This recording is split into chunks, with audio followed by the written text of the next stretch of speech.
आपके सामने घुटने की प्रॉब्लम जा चुकी है। 넌 실시간으로 한통이 소무시한 그 잔잡아. और भागो सिस्टर, और भागो, प्रभु ने आपको चढ़ा किया। 이제 가나네 이스라엘 곳에 가봐. भागो भागो भागो, 가다. और भागो, 가나요. भागो भागो भागो भागो, 가나네요. ताली बजा के जोर से। 거기도 말해. ओ यीशु तेरा नाम सबसे ऊंचा है, यीशु तेरा नाम सबसे ऊंचा है। मौसमी मेरे बीच में बहुत बड़ी गवाही है। ये बहन बता रहे हैं कि पिछले 4 महीने से इनके घुटने काम नहीं कर रहे थे। हाँ।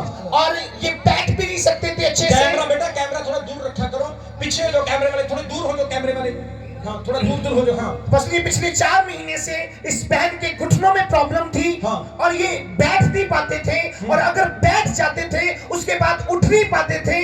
लेकिन ये बता रहे हैं कि जैसे ही इस प्रार्थना सभा में आए हैं, आपने कहा कि जहां पे भी प्रॉब्लम है अपना हाथ रखो। इस बहन ने अपना हाथ रखा और ये बता रहे हैं मुझे प्रभु यीशु मसीह ने हील किया, मैं बिल्कुल चंगी हो चुकी हूँ, दर्द गायब हो चुका है और मैं चल नहीं सकती थी, बैठ नहीं सकती थी, अब मैं वो कर रही हूँ जो मैं नहीं कर सकती थी। तारीफ करें जोर से। 할렐루야. Praise God.